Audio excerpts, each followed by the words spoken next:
بسم اللہ الرحمن الرحیم۔ السلام علیکم۔ آج کی اہم خبروں کے ساتھ میں ہوں رابعہ اسلام۔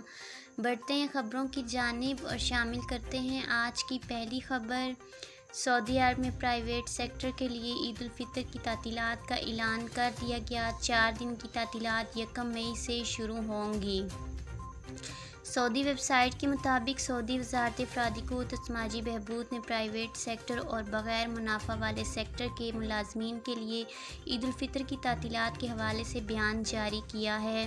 وزارت افرادی قوت و سماجی بہبود نے ٹوئٹر پر بیان میں کہا ہے کہ پرائیویٹ سیکٹر میں عید الفطر کی تعطیلات 29 رمضان 30 اپریل 2022 کی ڈیوٹی مکمل کرنے پر شروع ہوں گی۔ تعطیلات 4 دن کی ہوں گی۔ تمام آجروں کو قانون محنت کے لائحہ عمل کی دفعہ 24 کی شق 2 کے مطابق اس کی پابندی کرنا ہوگی۔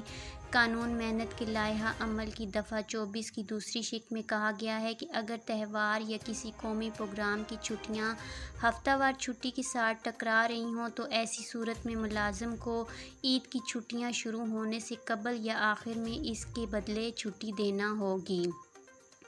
سالانہ چھٹی میں توسیع تہوار کی چھٹیوں کے حساب سے ہوگی۔ جہاں تک بیماری کی چھٹی کا تعلق ہے تو ملازم کو عید کی چھٹیوں کے مینتانے کا استحقاق حاصل ہوگا۔ اس حوالے سے بیماری کی چھٹیوں کے مینتانے کا اعتبار نہیں ہوگا۔